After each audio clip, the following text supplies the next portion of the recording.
शोभा यात्रा निकाली गई है और फिर माई का जो भवन है कितनी ऊंचाई पर है। तो माताएं थक गई हैं, लेकिन इतनी तो नहीं थकी है कि भजन ना गा सके। एक बार दोनों हाथ ऊपर बढ़िया झूमते हुए और गाएंगे क्या? मेरो राधा रमण गिरधारी, मेरो राधा रमण गिरधारी, मेरो राधा रमण गिरधारी, गिरधारी श्याम बनवारी। मेरो राधा रमण गिरधारी, गिरधारी श्याम बनवारी।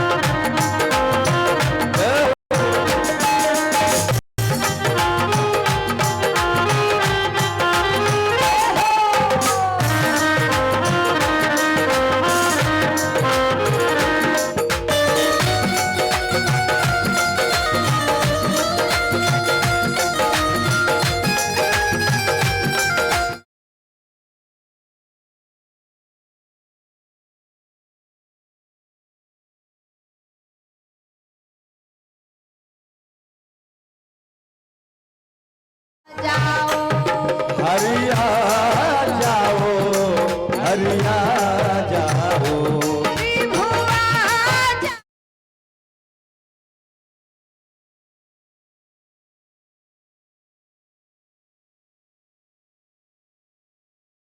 तेरी नैया बड़ी मजेदार, मेरी नैया बड़ी मझधार।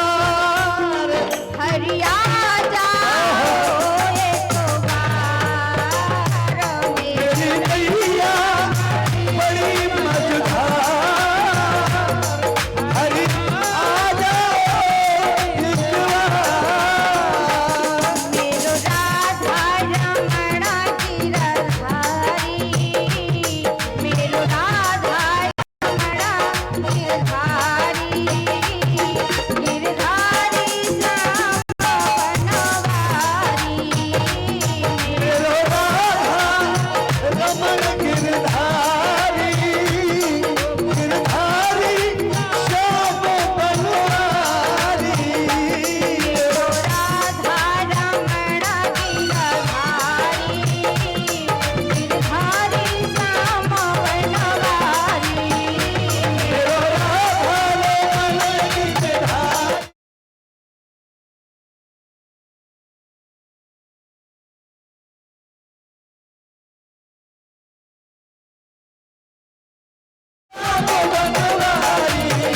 गिरधारी श्याम बनवारी, गिरधारी श्याम बनवारी, गिरधारी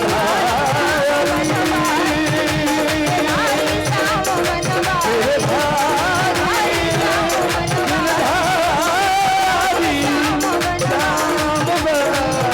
श्याम बनवारी, बोलिए भक्त वत्सल भगवान की, मेरो सरकार की।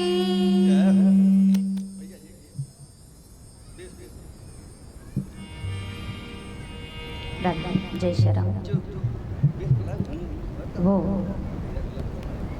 परम मंगलमय प्रात अखिलेश्वर अखंड कोट ब्रह्मांड नायक जगत नियंता जगदाधार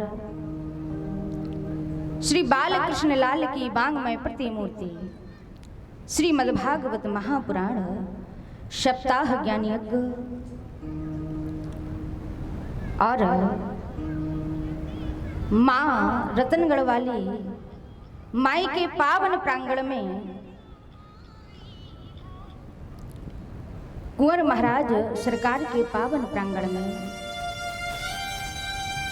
श्रीमद्भागवत महापुराण श्री बांके बिहारी लाल राधा रानी सरकार, श्री राघवेंद्र सरकार, अनंत बलवंत श्री हनुमान जी महाराज, भूत भावन भोलेनाथ, माँ दुर्गा और सभी देवी देवताओं को वंदन करते हुए, नमन करते हुए, हृदय से प्रणाम करते हुए माँ भवानी से कामना करती हूँ, हे माँ ऐसी शक्ति देना कि आपके इस पावन प्रांगण में प्रभु की कथा का कुछ वक्तव्य कर सकूं और विराजमान सभी श्रोता बंधु, दूर दराज से पधारे हुए श्रद्धालु भक्तजन, हमारे सभी यजमान और संत समाज, भक्त समाज, विप्र समाज, मंच पर विराजमान पूज्य विप्रवर, आचार्य जी, सभी संगीतज्ञ भाई, सभी भक्तों को मंच की ओर से मेरा सादर जय श्री राधे, जय श्री श्याम। आज कथा का प्रथम दिवस है। माँ रतनगढ़ वाली माँ के पावन प्रांगण में बड़ा दिव्य भव्य कार्यक्रम का आयोजन हुआ है। 21 कुंडीय शतरंगी महायज्ञ एवं श्रीमद्भागवत महापुराण। और जो भागवत महापुराण है ऐसी कथा है क्योंकि महाराज जो भागवत रूपी गंगा है आज हमें और आपको सुलभ होने जा रही है। भागवत रूपी गंगा का आज यहाँ पर उद्गम होने जा रहा है और जिसमें हम और आप गोती लगाएंगे।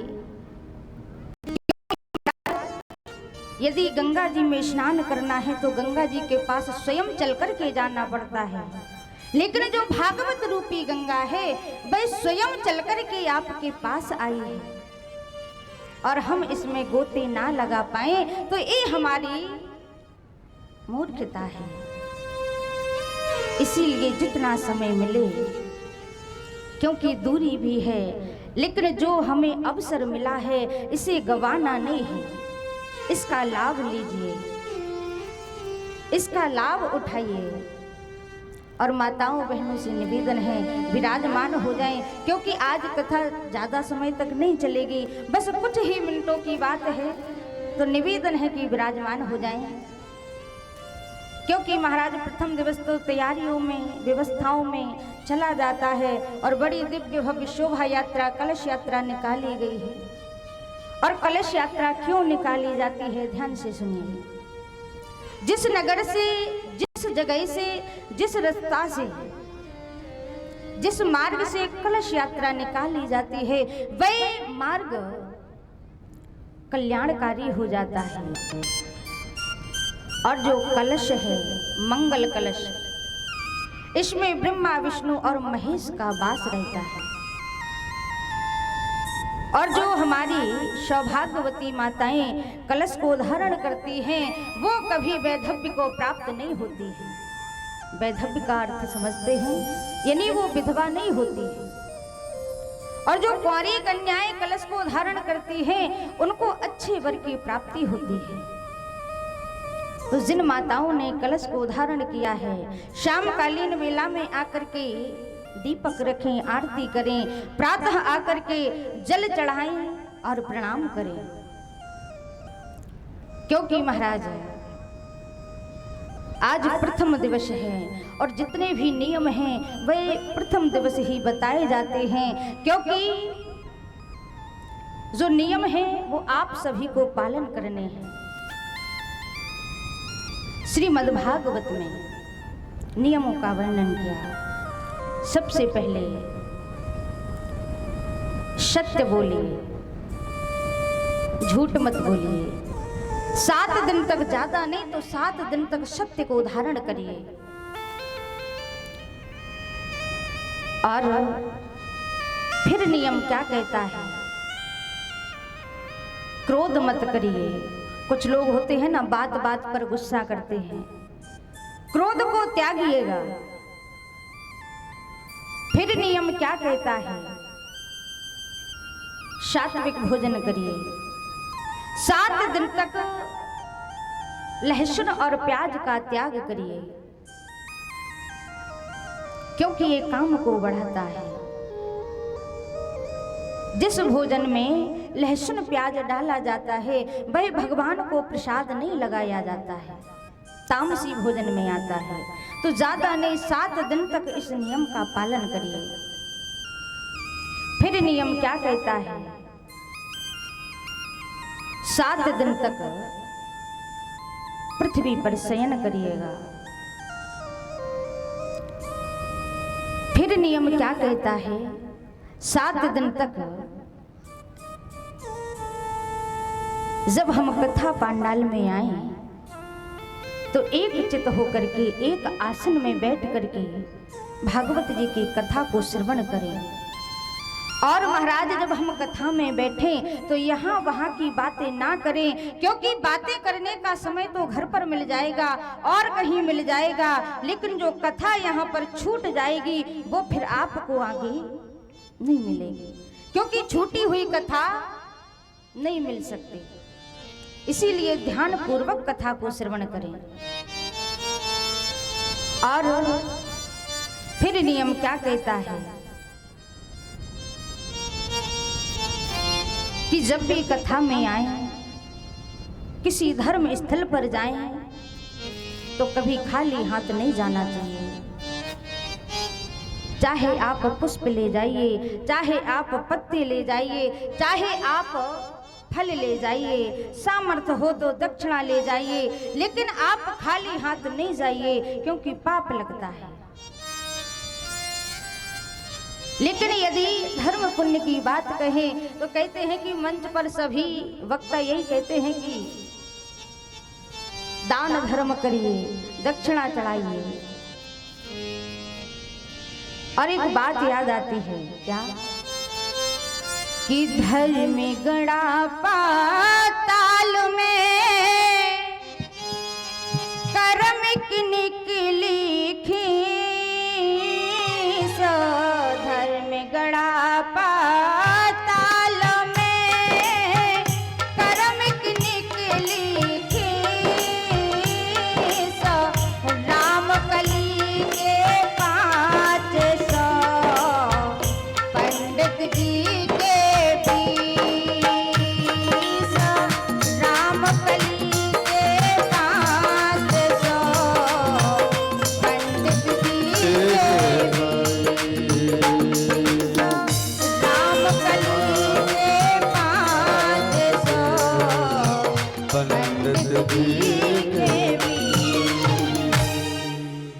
धर्म गड़ा पाताल में कर्म की निकली खीस।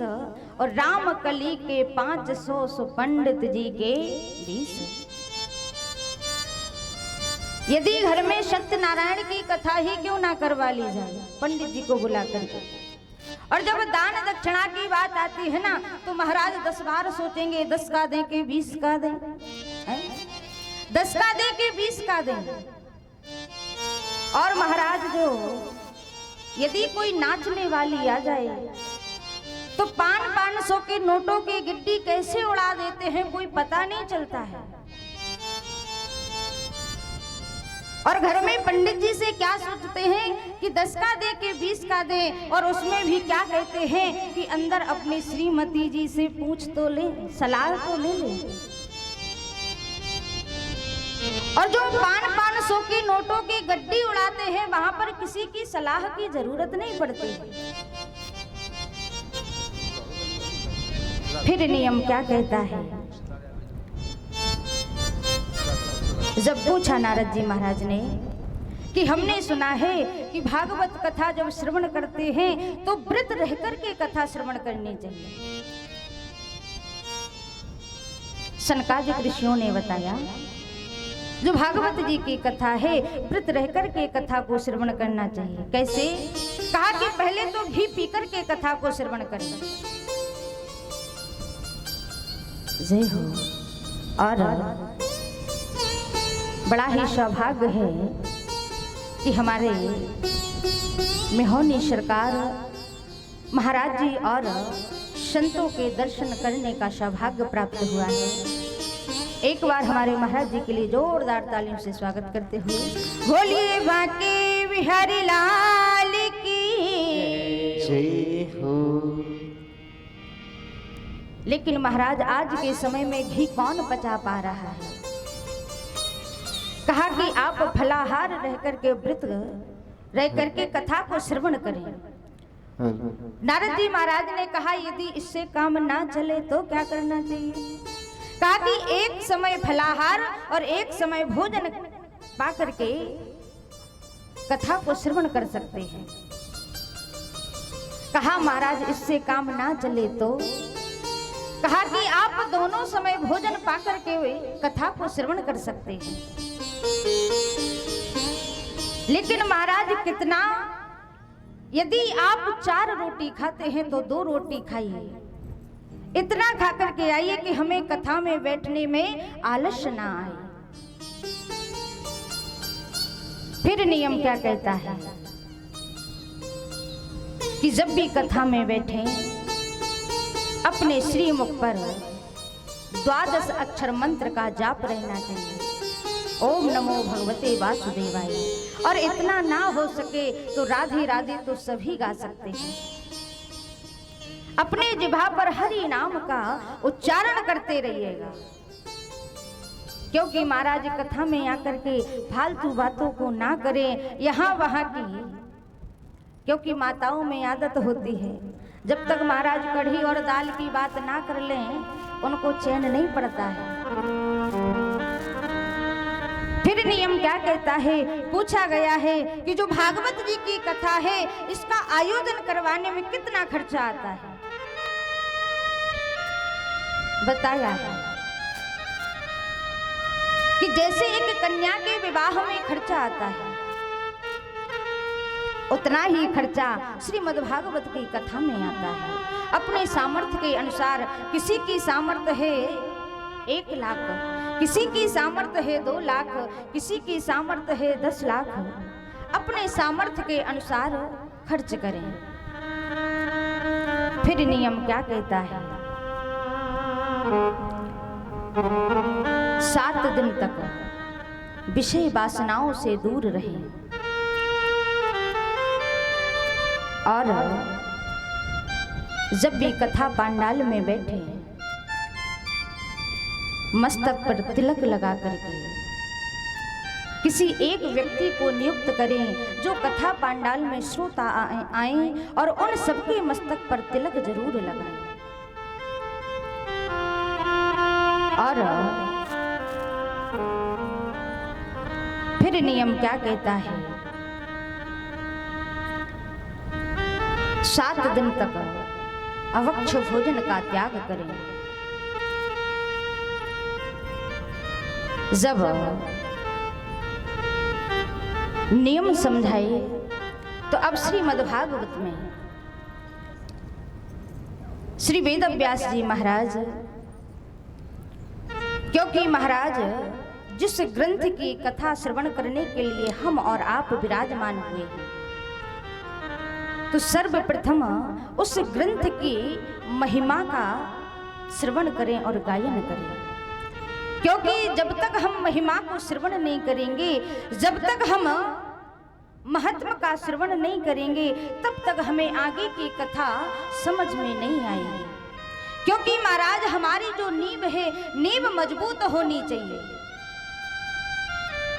आप जब मकान बनाते हैं तो उसकी जो नींव होती है उसको मजबूत करते हैं, और यदि नींव मजबूत नहीं है तो वो मकान कभी भी गिर सकता है।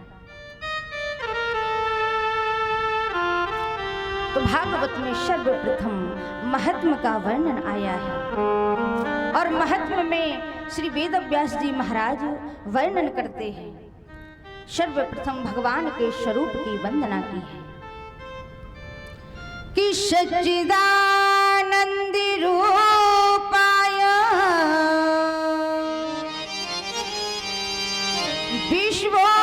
विश्वोत्पत्त्यादि हेतवे तापत्रय विनाशाय श्रीकृष्णाय वयं नुमः। श्रीमद्भागवत में भगवान के स्वरूप की वंदना की है। भगवान का जो स्वरूप है कैसा है? सतघन चित घन आनंद घन सच्चिदानंद रूपाय। सत्य क्या है? जो सदा सर्वदा एक जैसा रहा हो वह है सत्य। जैसे महाराज जल को यदि आप किसी पात्र में भर करके फ्रिज में लगा दोगे तो वह बर्फ का आकार ले लेगा, और स्वतः बाहर निकालोगे तो जल का जल बचेगा। जो सदा सर्वदा एक जैसा रहा हो वह है सत्य। चित्त क्या है? चैतन्य स्वरूप परमात्मा जब हमारे और आपके शरीर के अंदर विद्यमान रहते हैं तब तक हमें सुख और दुख का अनुभव होता है, और जिस दिन वह परमात्मा इस पंच भौतिक शरीर से निकल जाएगा ना हमें सुख का अनुभव होगा ना हमें दुख का अनुभव होगा। फिर आप इस शरीर को जलाइए, काटिए, कुछ भी कर दीजिए, कुछ अनुभव नहीं होने वाला। फिर बताया आनंद सुख स्वरूप आनंद, जो सुख का घनीभूत है। भगवान आनंद प्रदान करते हैं कि जो आनंद सिंधु सुख राशि उसी करते त्रिलोक सुपासी। जो आनंद जो सुख राशि उसी करते त्रिलोक सुपासी। जो आनंद सिंधु सुख राशि,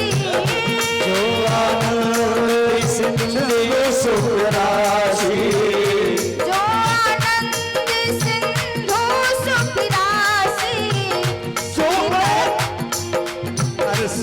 करते त्रैलोक सुपासी।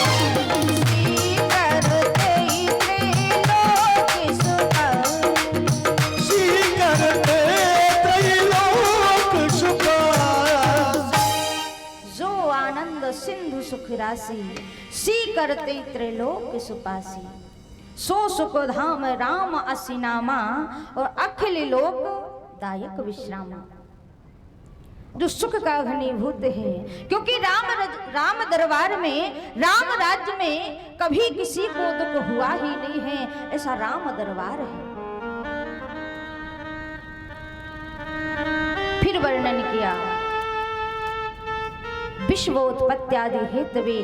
विश्व की उत्पत्ति करने के लिए भगवान जन्म देते हैं, पालन पोषण करते हैं, फिर अंत में प्रभु संहार कर देते हैं। फिर वर्णन किया तापत्रय विनाशाय। जो 3 प्रकार के ताप हैं, भगवान के शरण चरण ग्रहण करने से जो 3 प्रकार के ताप हैं वे नष्ट हो जाते हैं। कौन से हैं? कि देही की देविक भातों की तापा,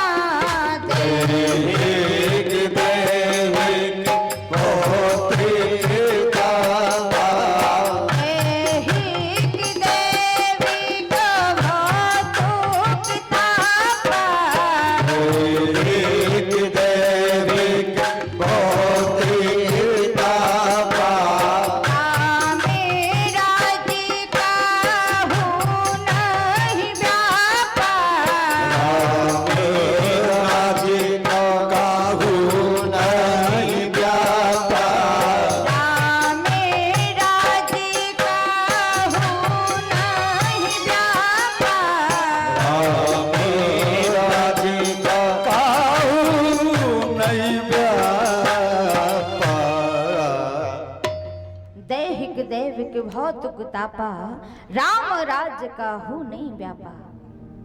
जो दैहिक ताप है वो क्या है? दैहिक ताप है जो हमें अपने शरीर से कष्ट प्रदान हो। जैसे महाराज जब हम भोजन करते हैं और भोजन करते समय हमारी कभी कभी जीभ दांतों तले दब जाती है, वो दैहिक ताप है। स्वयं शरीर से कष्ट प्रदान हो वह दैहिक ताप है। दैविक ताप क्या है? जो देवताओं के द्वारा हमें कष्ट प्रदान हो वह दैविक ताप है। जैसे ओलावृष्टि, भूकंप इत्यादि। भौतिक ताप क्या है? हमारे पास कोई वस्तु तो है लेकिन हम उसका उपयोग ना कर पा रहे हैं। जैसे बल्ब लगा हो, करंट ना आए तो वो क्या बल्ब जलेगा? नहीं जलेगा, भौतिक ताप है। फिर अंततः कहा गया श्री कृष्णाय वयम नमः। ऐसे राधा कृष्ण को हम और आप मिलकर के प्रणाम करते हैं। श्री कृष्णाय वयम नमः। फिर वर्णन किया, क्योंकि महाराज राधे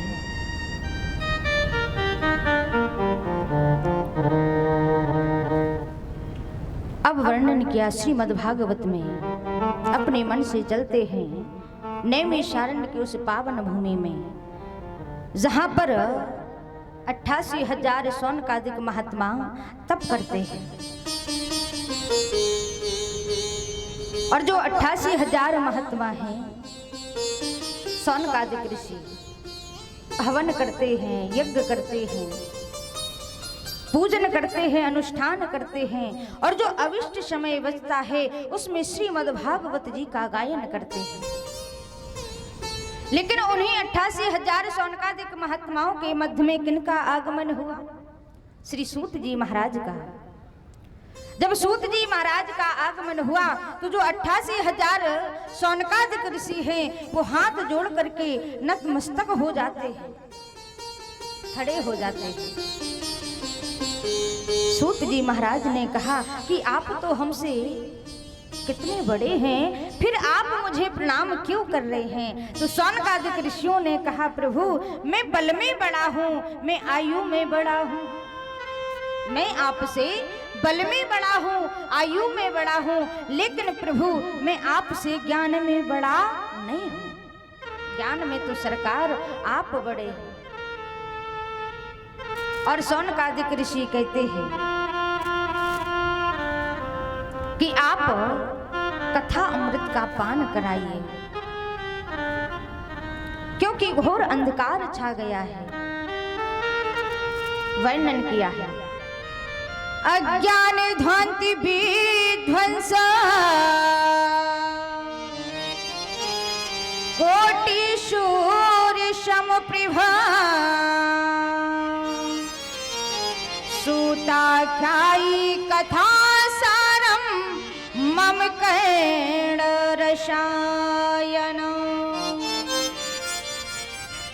कि यह घोरी कलो प्रायो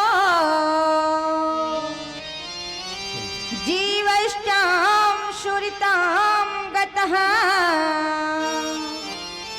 क्लेशाक्रांति तस्य तस्मै विशोधने किं पैरायणम्। सूत जी महाराज से सौनकादिक ऋषि कहते हैं, ऋषि प्रभु घोर कलिकाल आ गया है और आपसे निवेदन करता हूं कि आप मुझे कथा अमृत का पान कराइए, क्योंकि ऐसी कथा का पान कराइए जो हमारे कर्ण रंध्रों को रसमय बना दे। क्योंकि महाराज कल्प वृक्ष और चिंतामणि में तो ये सामर्थ्य है कि उसके पास जाकर के आप यदि किसी वस्तु की कामना करेंगे तो वह आपको प्राप्त हो जाएगी। राधे श्री राधे। इस पावन पुनीत प्रांगण में पधारे हुए सभी धर्म प्रेम बंधुओं का मंच के माध्यम से मैं आप सभी लोगों का स्वागत वंदन एवं अभिनंदन करता हूं। और जैसे कि माई का जो कल का भंडारा है उसमें नवयुवक बघेल समिति द्वारा मंडल लहार की ओर से कल का माई का भंडारा का आयोजन रखा गया है और डांग सिंगरौली गुलाब सिंह बघेल समस्त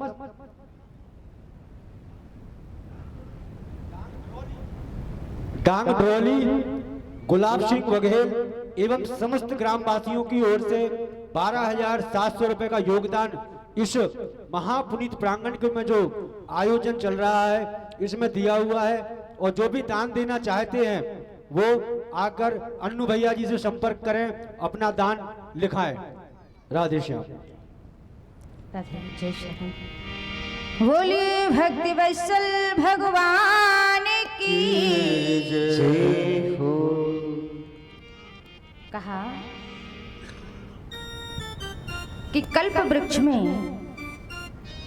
यह सामर्थ्य तो है कि किसी भी वस्तु की कामना करें तो वह प्राप्त हो जाएगी, लेकिन कल्प वृक्ष में यह सामर्थ्य नहीं है कि हमें भगवान का साक्षात्कार करा दे। प्रभु, क्योंकि संसार के जो अंधकार हैं उनको नष्ट तो कर सकते हैं, लेकिन जो मनुष्य के हृदयगत अंधकार को दूर नहीं कर सकते। इसके लिए तो प्रभु आप अपने ज्ञान की एक किरण हमारे हृदय पटल पर डाल दीजिए, जिससे वह घोर कलिकाल आ गया है, घोर कलिकाल छा गया है, वह दूर हो जाए। जब सूत जी महाराज से कहा, सौनकादिक ऋषियों ने ऐसी कोई कथा को श्रवण कराइए जो पावन को भी पावन बना दे, पावनानाम च पावनम। लेकिन भगवान का साक्षात्कार कैसे होगा? कहा गुरु, बिना गुरु के भगवान का साक्षात्कार नहीं हो सकता। जब तक आप अपने जीवन में गुरु की शरण नहीं अपनाएंगे भगवान का साक्षात्कार नहीं हो सकता। भगवान का साक्षात्कार उससे पहले गुरु शरण अपनानी पड़ेगी, क्योंकि महाराज बिना गुरु के मनुष्य का कल्याण नहीं होगा। कि बिन गुरु भव निधि तरह न कोई, जो बिरंज शंकर सम होई। गुरु भव निधि तरह न कोई, जो बिरंज शंकर सम होई। बिन गुरु भव निधि तरह न कोई, गुरु भव निधि तरह न कोई। बिन गुरु भव निधि तरह न कोई। बिन गुरु भव निधि तरह न कोई, जो बिरंज शंकर सम होई। जो बिरंज शंकर सम होई। बिरंज शंकर सम होई। बिन गुरु भव निधि तरह न कोई, जो बिरंज शंकर सम होई। बिना गुरु के कोई नहीं कर सकता, चाहे फिर भगवान शंकर के समान क्यों ना हो। गुरु की शरण अपनानी पड़ेगी, तभी भगवान का साक्षात्कार होगा। एक बार सभी अपने गुरुदेव भगवान को प्रणाम करेंगे। बोलिए सदगुरुदेव भगवान की। क्योंकि महाराज दुनिया की ठोकर खाई ना होती, दुनिया की ठोकर खाई ना होती तो सच कहती हूँ गुरुदेव आपकी याद आई ना होती। अपने जीवन में गुरु शरण अपनाइए, गुरु का सानिध्य प्राप्त करिए। जब सूत जी महाराज शौनकादिक ऋषियों से कहते हैं, ऋषियों ध्यान पूर्वक श्रवण करिए, सावधान तया श्रवण, सावधान होकर के श्रवण करिए जो मैं कथा आपको सुनाने जा रहा हूं। क्योंकि महाराज मनुष्य को सबसे ज्यादा भय क्या है? मृत्यु का। प्राणी को मरने का सबसे बड़ा भय है। लेकिन महाराज, जो भागवत रूपी गंगा है, भागवत से बढ़कर के यदि मनुष्य का कल्याण होना है तो भागवत से बढ़कर के अन्य कोई साधन नहीं है। लेकिन उसके लिए महाराज मन की शुद्धिकरण की आवश्यकता है। आप तन को शुद्ध करने के लिए गंगा आदि नदियों में स्नान करके तन को शुद्ध तो कर सकते हैं, लेकिन यदि मन को शुद्ध करना है तो छल कपट का त्याग करना होगा। क्योंकि भगवान कहते हैं हमें तन नहीं अपितु मन का शुद्ध होना अति आवश्यक है। जिसका मन साफ होगा भगवान उसी को प्राप्त होगा। क्योंकि महाराज यदि आंगन गंदा होगा तो रिश्तेदार आना पसंद नहीं करेंगे। यदि आंगन गंदा होगा तो रिश्तेदार आना पसंद नहीं करेंगे, और यदि मन गंदा होगा तो वो भगवान आना पसंद नहीं करेंगे। मन शुद्ध होना चाहिए कि निर्मल मन जना सो मोहि पावा, निर्मल मन जन सो मोहि पावा,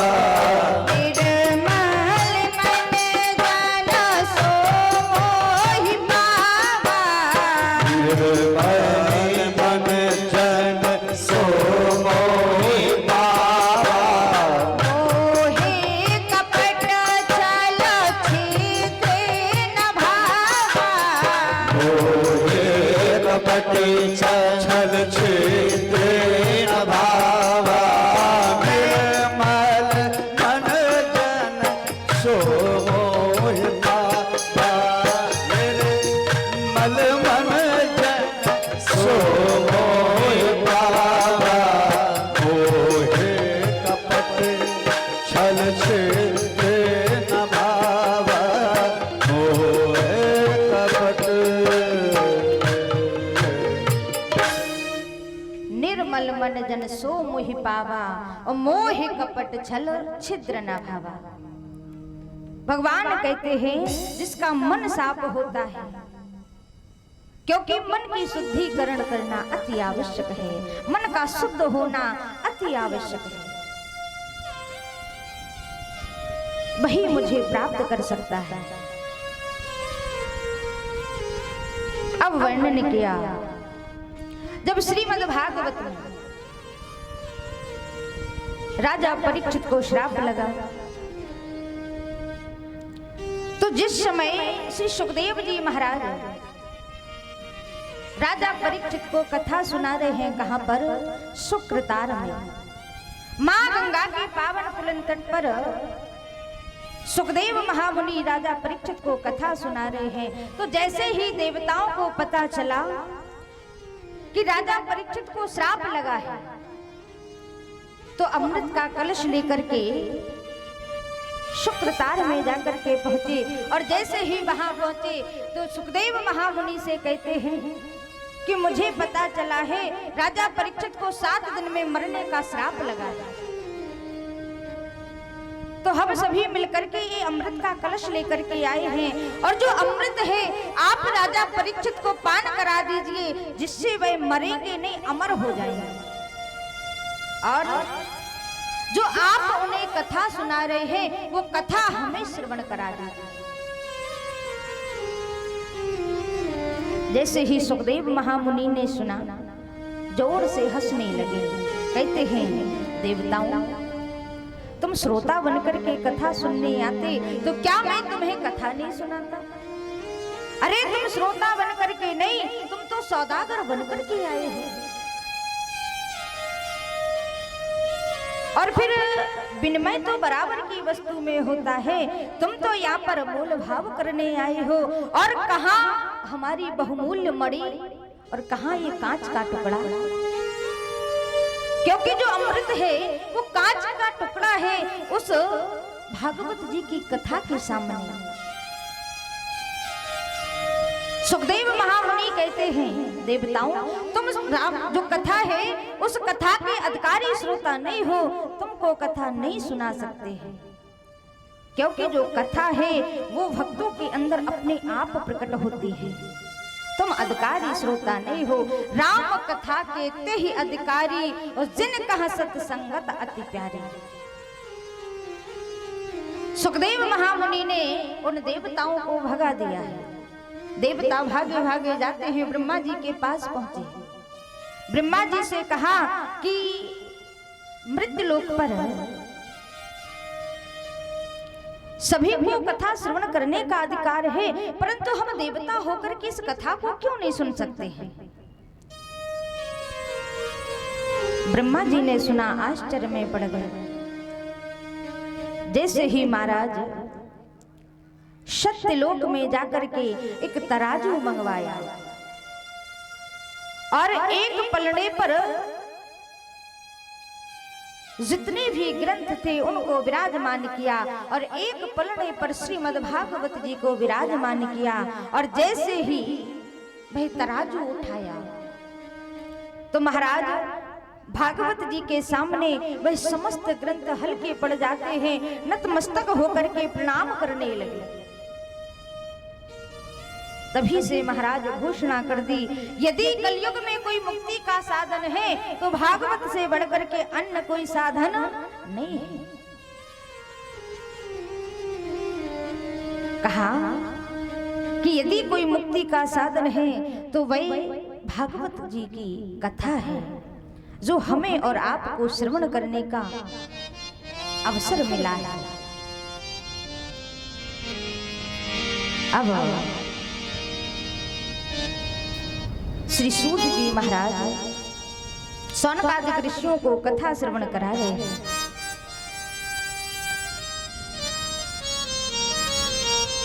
जब वर्णन किया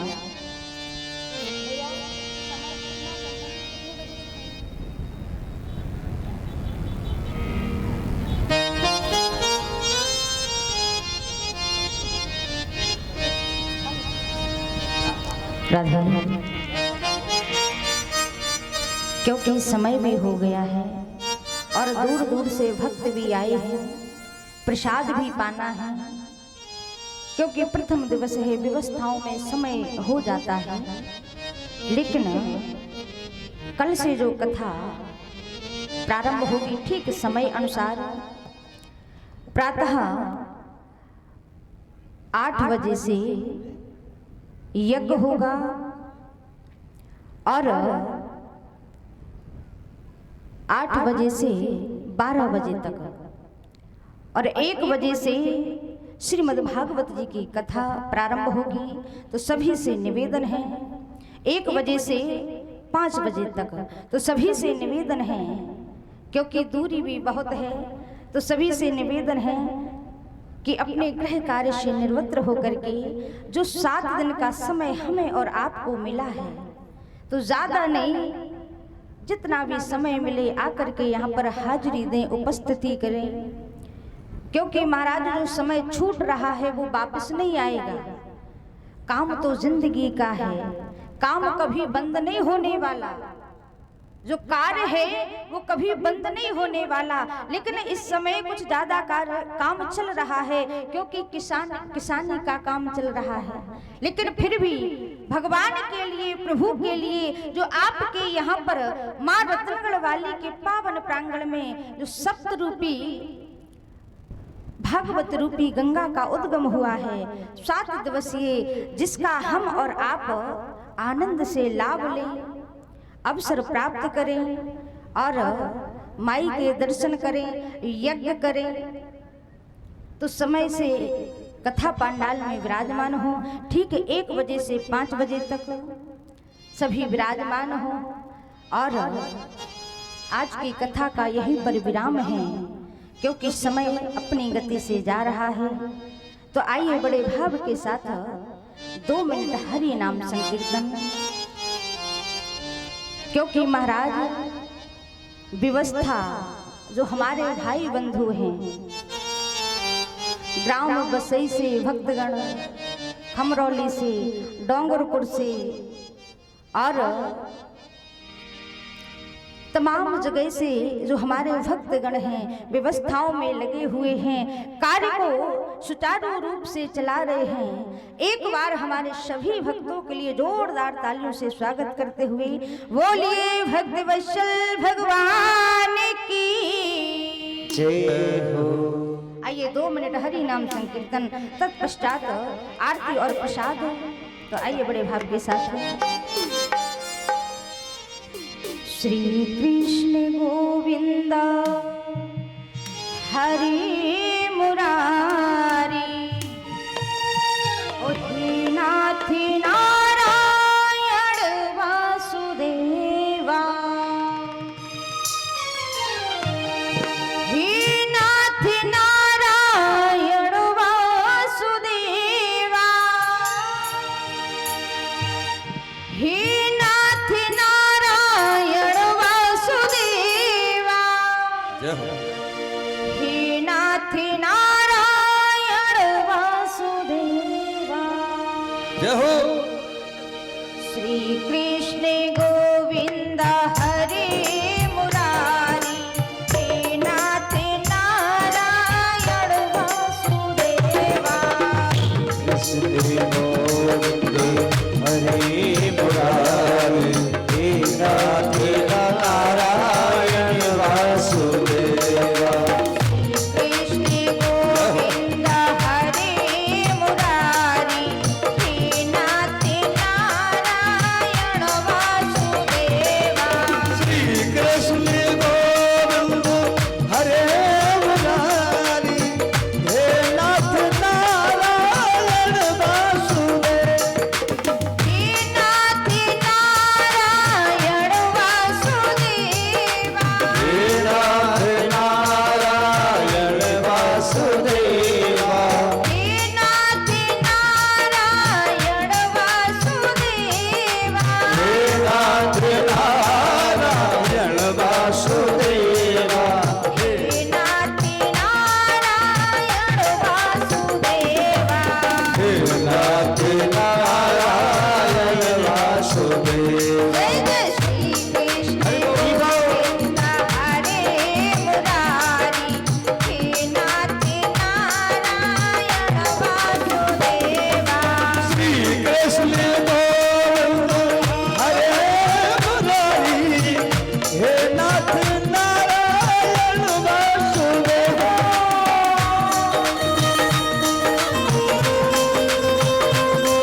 बोलिए भक्तवत्सल भगवान की राधा रानी सरकार की रतनगढ़ वाली मैया की कुंवर महाराज की पुनः आप सभी भक्तों को अवगत करा दूं कि कल माई का जो भंडारा होगा वह नवयुवक वघेल मंडल लहार के सभी सदस्यों द्वारा कल इस पावन पुनीत प्रांगण में भंडारा इन सदस्य भाइयों की तरफ से होगा और डांग डुरौली गुलाब सिंह बघेल समस्त ग्रामवासी की तरफ से 12,700 रुपए का योगदान राशि इस पावन पुनीत प्रांगण में उन्होंने दिया हुआ है समस्त ग्रामवासियों ने। और जो भी इस पावन पुनीत प्रांगण में इस माई के दरबार में जो भी दान देना चाहते हैं वो अपनी दान राशि अन्नू भैया के पास लिखवा सकते हैं, दे सकते हैं, बता सकते हैं।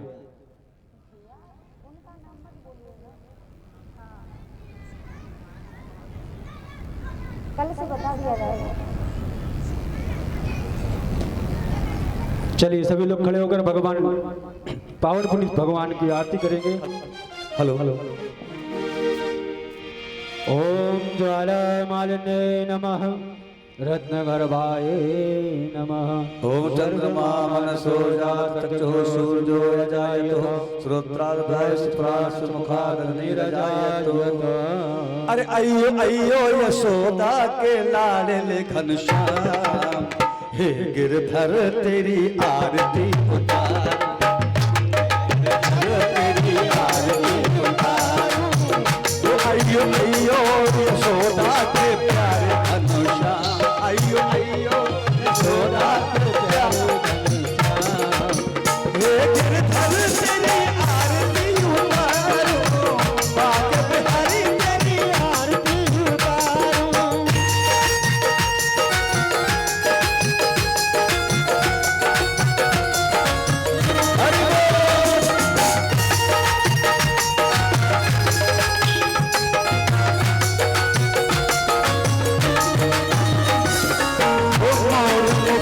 तेरे माथे पे सोहे, मोर मुकुट तेरे माथे पे सोहे।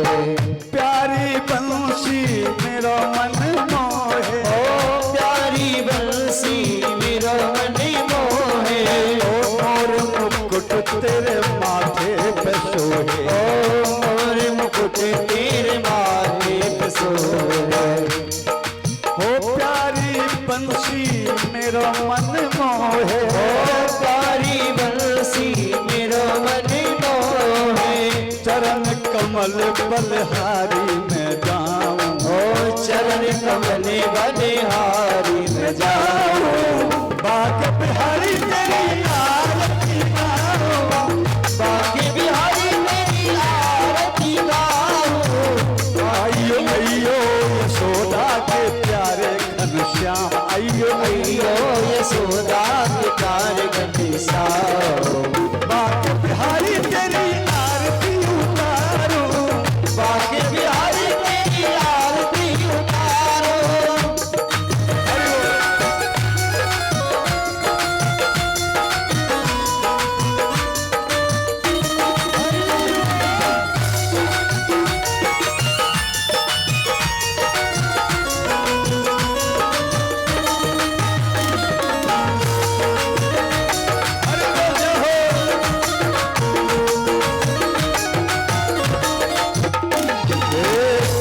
चरणों से निकली है गंगा जी प्यारी, ओ चरणों से निकली है गंगा जी प्यारी, चरणों से निकली है गंगा जी प्यारी, चरणों से निकली है गंगा जी प्यारी।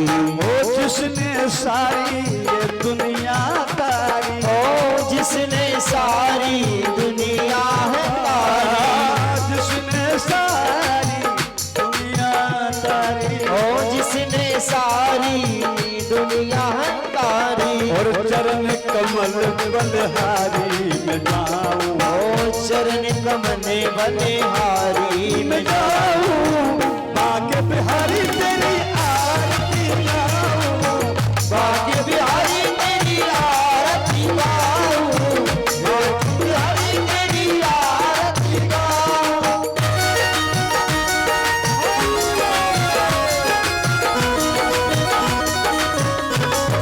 हरि बोले हो।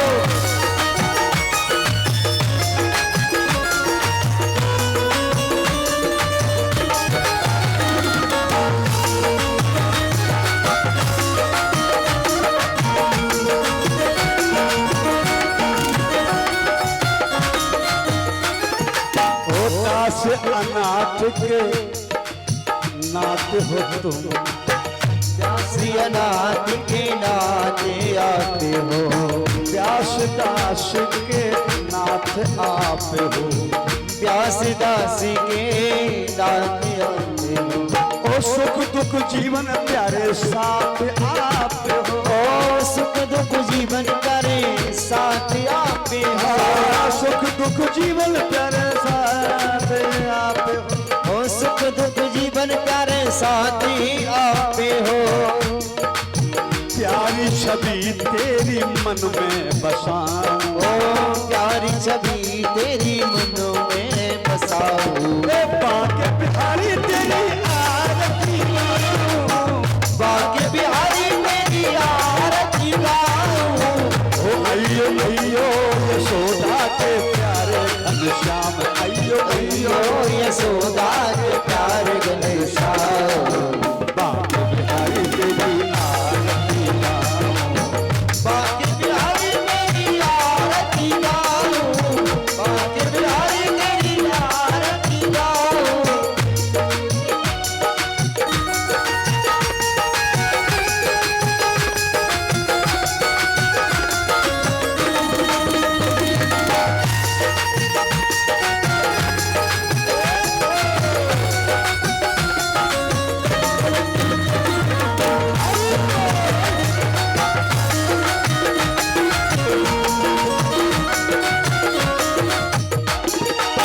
श्री हरिदास के प्यारे तुम हो, ओ श्री हरिदास के प्यारे तुम हो, श्री हरिदास के प्यारे तुम हो, ओ श्री हरिदास के प्यारे तुम हो।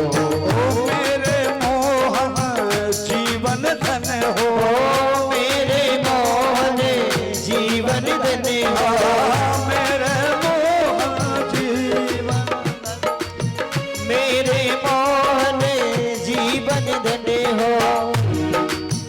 पास सदा वृंदावन पाऊं, पास सदा वृंदावन पाऊं, बाके बिहारी तेरी आरती, बाके बिहारी तेरी आरती गाऊं, बाके बिहारी ओ अयो अयो यशोदा के लाल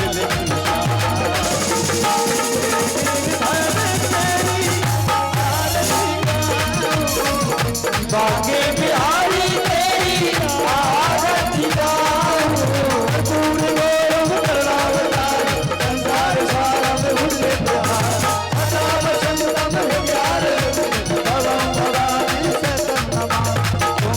माता सदा तुझे, तुम्हें वो बंधु सदा तुझे, तुम्हें वो तुम्हें तुम्हें वो सर्वम देव देव, तुम्हें वो सर्वम देव देव। राम राम जय राजा राम, राम राम जय श्री राम, राम राम जय राजा राम, राम राम जय श्री राम, राम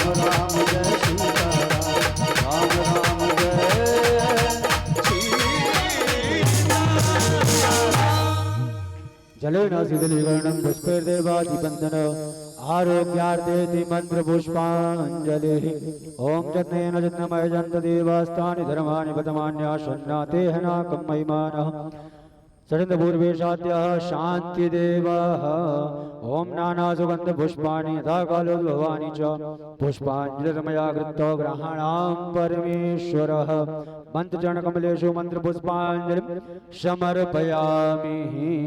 बोलो बाल गोपाल भगवान की, बोलो सीतारामचंद्र भगवान की, बोलो बाल गोपाल भगवान की, बोलो सीतारामचंद्र भगवान की जय, बोलो भागवत भगवान की जय, बोलो तनगाड़ी वाली मैया की जय, लला सरकार की जय, सीतारामचंद्र भगवान की जय, बोलो अनंत बलवंत श्री हनुमान हरि महाराज की जय, जगत जननी मैया की जय। धर्म की जय हो, धर्म की जय हो, अधर्म का नाश हो, अधर्म का नाश हो, प्राणियों में सद्भावना हो, प्राणियों में सद्भावना हो, विश्व का कल्याण हो, विश्व का कल्याण हो, गौ माता की जय हो, गौ माता की जय हो, बस्ती नगर की जय हो, उर्जला सरकार की जय हो, सरजू मैया की जय हो, चारों भैया की जय हो, पीताम्बरा मैया की जय हो, गंगा मैया की जय हो, यमुना मैया की जय हो। जय जय श्री राधे श्याम। नमः पार्वती पतये हर हर महादेव शंभो। लेते जाना लेते जाना लेते जाना रे। कोई बात नहीं, चलो ठीक है, क्षमा चाहते हैं। साधु पुनः कल इस माई के पावन प्रांगण में जो कल भंडारे का आयोजन रखा गया है, नवयुवक बघेल मंडल लहार की ओर से कल इस पावन पुनीत प्रांगण में भंडारे का आयोजन इस कमेटी के सदस्यों द्वारा रखा गया है और डांग ड्रोली गुलाब सिंह बघेल एवं समस्त ग्रामवासियों ने 12,700 रुपए का योगदान प्रदान किया हुआ है। भगवान सदा ऐसे दानवान करने वालों का कल्याण करते रहें।